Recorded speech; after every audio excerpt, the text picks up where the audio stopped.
Hi, I'm Mary Flood, and I'll be doing discussion board 3. In this week's discussion, I will be talking about the work of Jonathan Edwards in the Great Awakening, as well as comparing his contemporaries George Whitefield and Benjamin Coleman. All were very sincere and proactive in the Great Awakening in spreading the Word of God and how to live a life in order to receive God's saving grace. The one thing that I always feel, however, and notice about Edwards' work more than others is how he felt so deeply and sincerely for others' salvation. He was constantly mentioning others, like the concern for the youth, as he writes in a letter to Benjamin Coleman. He points out his concern for about 5 or 6 households. The fact that he is so detailed and that he actually knows of these households speaks of the individual attention he shows. The manner in which he conveys these items was with such passion and concern.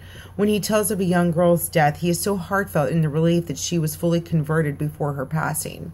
His house was always open to discuss divine topics or any concern. He was the ultimate preacher. He writes that after sermons, he would invite the youth to meet in other parts of the town to instill the works and value of God, and soon, he writes, the older people followed. George Whitefield was, in contrast to Jonathan Edwards, a very loud theatrical preacher. While they both had an immense amount of respect for each other and admired each other's works, they were very different in their delivery. Edwards was a much softer voice, even though his point was always made. They both had a significant effect on their audience. Whitefield also had a profound effect on the other issues of this time period that were not really realized until a later date. Mahaffey tells us that Whitefield converted colonists not just to Christianity, but to a renewed sense of unification that ultimately made possible the American Revolution. Whitefield was probably not going for this, but it is clear that the power that he carried and helped spread throughout the colonies was extreme, to say the least. Edwards' scale of preaching, even though he was internationally known through the help of admirers like John Guise, a preacher in England, he remained relatively local in his work. Whitefield, on the other hand, was a traveler and spread throughout the colonies. Edwards was an admirer, but was cautious of his showmanship and careful of the impact of the youth with his characteristic.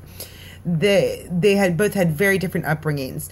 Whitefield was the son of a wine merchant and an innkeeper.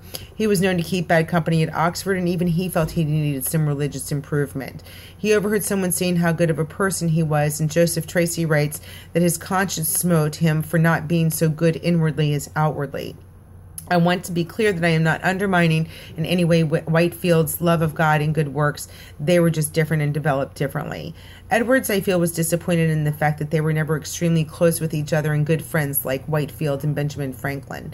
Benjamin Coleman, another of Edwards' contemporaries, was very close with the Williams family. According to Marsden, Coleman had played the key role of uniting Massachusetts to international Calvinistic evangelicalism.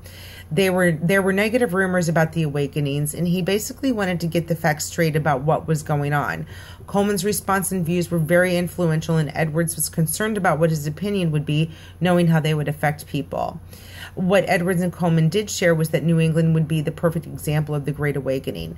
Their opposition was people like Charles Chauncey, who thought that the revival was mainly a group of self-righteous, conceited young people that were misguided in just following the actions of people like Whitefield.